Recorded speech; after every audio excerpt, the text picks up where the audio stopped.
Assalamualaikum warahmatullahi wabarakatuh. Kami merupakan pelajar dari Sarjana Muda Pentadbiran Perniagaan Kepujian Pengurusan Sumber Manusia akan membentangkan berkenaan dengan falsafah pendidikan kebangsaan dalam cerminan masyarakat bagi subjek CTU 552, falsafah dan isu semasa.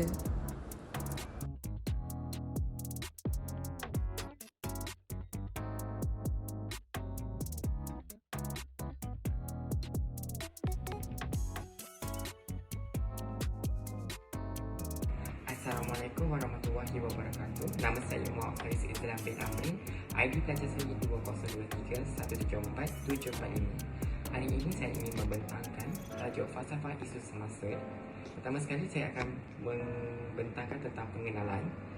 Falsafah pendidikan kebangsaan merupakan tajuk utama pembangunan sebuah negara dan sistem pendidikan baik pada zaman sekarang mampu memberikan pendidikan.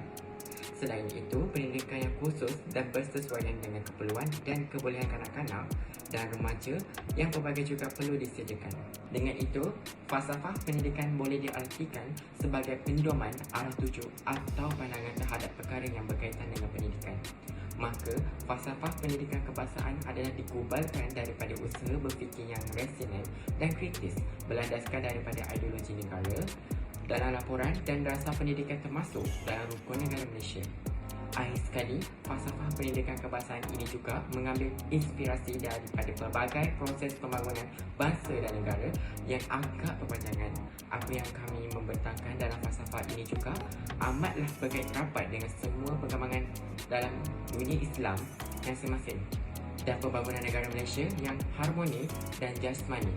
Pada era zaman sekarang, kita diperkenalkan dengan rukun negara yang mempunyai 5 yang perlu dipatuhi rakyat Malaysia sampai sekarang. Nama saya Nur Alisha binti Muhammad Zihan. Saya dari one of team group untuk kumpulan 3, mana kami bentangkan tajuk ini falsafah pendidikan kebangsaan dalam cerminan masyarakat lah. Jadi saya akan bentangkan objektif. Objektif yang pertama adalah menghuraikan dengan jelas berkenaan dengan falsafah pendidikan kebangsaan dari aspek jasmani, intelek, emosi dan rohani dalam cerminan masyarakat. Yang kedua, mengenal pasti matlamat utama falsafah pendidikan kebangsaan bagi melahirkan insan yang harmonis dalam cerminan masyarakat. Yang ketiga, mengetahui kepentingan falsafah pendidikan kebangsaan dalam cerminan masyarakat. Dan yang terakhir adalah dapat mengenal pasti tujuan ataupun peranan falsafah pendidikan kebangsaan dalam cerminan masyarakat. Saya akan bentangkan matlamat falsafah pendidikan kebangsaan dalam cerminan masyarakat. Jadi yang pertama, melahirkan insan yang harmonis dan seimbang dari berbagai aspek, iaitu jasmani, emosi, rohani, intelek dan sosial. Kedua adalah menghasilkan masyarakat yang progresif, mahir serta cekaplah, supaya membolehkan kita semua berupaya melaksanakan tugas secara produktif atau sempurnalah. Masyarakat yang mahir serta progresif mampu untuk membantu menaikkan taraf ekonomi negara serta dapat membina masyarakat yang lebih inklusif. Matlamat yang ketiga adalah melahirkan masyarakat yang taat setia kepada raja dan cinta akan negara. Taat setia kepada raja adalah penting kerana dapat mengelakkan dari berlakunya pembelotan, pengkhianatan serta kemungkaran lah. Yang seterusnya adalah masyarakat yang memahami serta mengamalkan prinsip rukun negara dan bersikap toleransi sesama kita lah untuk mewujudkan perpaduan berbilang kaum. Masyarakat yang sentiasa bertolak ansur adalah rakyat yang membawa perpaduan di dalam negara. Jadi akhir sekali, matlamat yang terakhir adalah mengurangkan jurang perbezaan dari segi ekonomi sosial dan peluang di antara kaum lah. Itu saja dari saya. Kalimat pertama ialah pendidikan merupakan usaha yang berterusan. pendidikan adalah satu proses pemerolehan dan pemindahan ilmu, kemahiran dan nilai murni yang dapat diterapkan dalam diri masyarakat pada zaman kini. Sasiah yang dibentuk akan terus berkembang sepanjang tempoh persekolahan dan akan terus meningkat walaupun setelah tamat persekolahan. Ilmu yang kedua ialah perkembangan potensi individu. Setiap individu telah dikurniakan oleh Tuhan dengan bakat, potensi dan kebolehan yang mungkin terpendam. Bakat, potensi dan kebolehan seelok-eloknya dicungkil, dipupuk, dikembangkan dan dipertingkat. Bakat juga akan menjelma melalui interaksi sosial dengan orang lain dan alam sekeliling.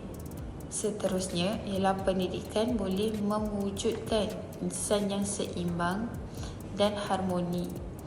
Amat penting bagi individu memiliki ilmu intelek dan sasiah yang baik. Keseimbangan keempat-empat aspek tersebut akan menghasilkan individu yang mampu hidup secara harmonis dengan diri dan orang lain.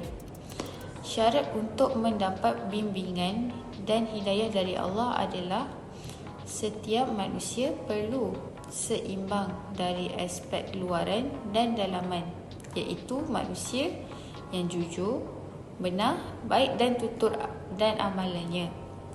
Selain itu, pendidikan juga dapat menerapkan elemen seperti unsur rohani yang dapat membentuk insan zaman sekarang menjadi lebih baik.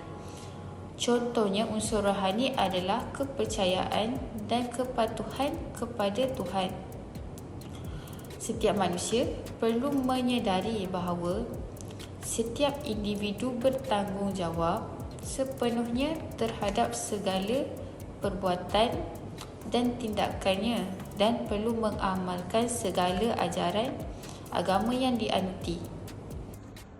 Tujuan atau peranan falsafah pendidikan kebangsaan dalam cerminan masyarakat. Tujuan ataupun peranan falsafah pendidikan kebangsaan dalam cerminan masyarakat yang pertama ialah melahirkan individu yang seimbang dari sudut intelek, emosi, jasmani dan rohani. Perkara ini sangat penting kerana jika tiadanya keseimbangan dalam hidup, maka ianya akan menyumbang kepada ketidaksejahteraan dalam hidup seseorang individu. Ini juga penting bagi melahirkan insan mikrokosmos dan peradaban yang mikrokosmos. Pada masa yang sama, ini juga dapat menyumbang dalam menjadikan rakyat Malaysia yang berilmu pengetahuan yang luas, berakhlak mulia, bertanggungjawab dan dapat memberi sumbangan kepada masyarakat dan negara. Peranan yang kedua ialah menghilangkan salah faham, keraguan atau sebarang pertelingkahan di dalam sesebuah masyarakat serta memahami kesemua prinsip-prinsip rukun negara. Antaranya ialah kedaulatan undang-undang serta kesopanan dan kesusilaan. Jika masyarakat hidup dalam keadaan berpecah belah, maka prinsip rukun negara yang kelima tidak dihormati. Maka masyarakat perlulah kerana saling menghormati dan menyelesaikan sebarang salah faham, keraguan maupun pertelingkahan dengan cara yang sopan dan berhemah serta menjaga tutur kata sehingga sebarang keputusan yang memberi manfaat kepada kedua-duanya tercapai. Peranan yang ketiga ialah untuk memperkembangkan potensi seseorang individu secara menyeluruh dan bersepadu secara harmoni. Hal ini kerana masyarakat yang harmoni akan sentiasa mengamalkan sikap rasa bersyukur dalam diri serta sedia menghadapi hidup dengan aman dan tenang. Assalamualaikum warahmatullahi wabarakatuh. Nama saya Nur Fatihah binti Ikhwan Nasir. Nombor kad pelajar saya adalah 202328925. Untuk pembentangan pada kali ini, saya akan membentangkan berkenaan dengan kepentingan falsafah pendidikan kebangsaan dalam melahirkan masyarakat yang cemerlang. Yang pertama adalah kepercayaan kepada Tuhan. Kepercayaan kepada Tuhan adalah sangat penting dalam diri seseorang. Hal ini kerana jika mereka percaya kepada Tuhan, mereka akan sentiasa melakukan kebaikan dalam kehidupan seharian mereka. Oleh itu, kerajaan Malaysia telah mewujudkan rukun negara yang pertama, iaitu kepercayaan kepada Tuhan. Falsafah pendidikan kebangsaan memberi fokus kepada keagamaan. Yang kedua adalah mewujudkan sikap bertanggungjawab dalam diri, masyarakat dan agama. Untuk menjadi insan yang cemerlang, kita mestilah mempunyai pengetahuan, kemahiran, amanah dan bertanggungjawab. Jadi, apabila masyarakat itu merupakan seseorang yang bertanggungjawab, mereka akan sentiasa melakukan amalan kebaikan dan mengelakkan daripada melakukan keburukan seperti minum arak, menipu, terlibat dengan dadah dan perjudian. Seterusnya, membantu melahirkan masyarakat yang berilmu pengetahuan.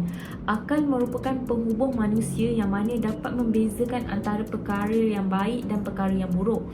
Oleh itu, ilmu pengetahuan amatlah penting dan merupakan latar belakang yang paling utama yang perlu dikuasai oleh seseorang. Yang keempat, memupuk semangat perpaduan dalam kalangan masyarakat. Semangat perpaduan adalah perkara utama dalam sesebuah negara.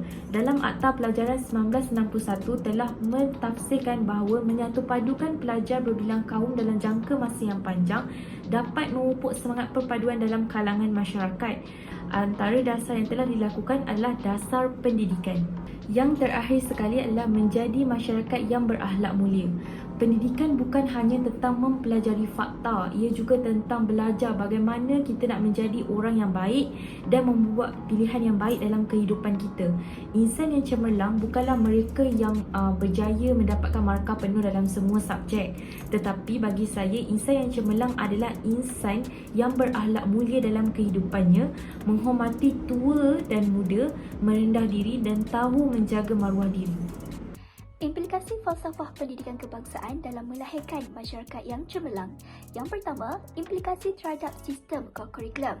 Di sekolah mengandungi perubahan dari segi sukatan mata pelajaran yang diambil. Ia amat sesuai bagi mengasah minat para pelajar dalam bidang teknik, vokasional dan teknologi. Selain itu, di sekolah juga telah berlakunya perubahan dari segi cara pengajaran yang mana lebih menekankan nilai-nilai murni yang terdapat dalam semua subjek yang pelajar ambil bagi membantu melahirkan masyarakat yang seimbang.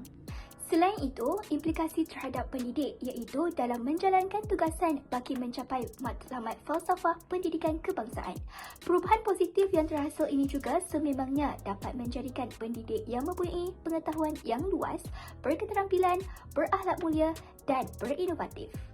Akhir sekali, implikasi terhadap institusi. Pada masa kini dapat dilihat seperti banyak kemudahan-kemudahan untuk digunakan oleh para pelajar bagi meningkatkan potensi dari segi pelbagai aspek seperti rohani, sosial, emosi, intelek dan jasmani dengan seimbang.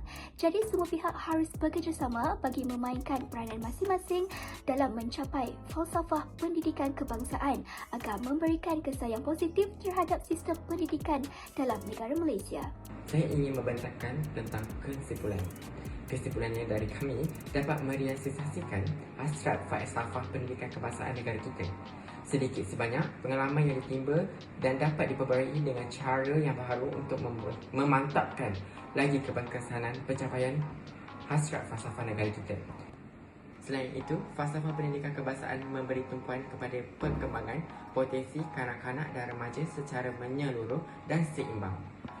Penyataan yang dikemukakan ini juga menggambarkan hasrat negara untuk mewujudkan satu sistem pendidikan kebangsaan yang bermutu tinggi dan bertaraf dunia. Sebagai seorang guru yang beri pendidikan iaitu pendidikan yang melaksanakan dasar pendidikan kebangsaan pada peringkat sekolah, guru ataupun ibu bapa harus sentiasa berusaha meningkatkan taraf profesional dan mengaplikasikan pengetahuan dan kemahiran mereka untuk merancang dan menjalankan aktiviti pengajaran dan pembelajaran.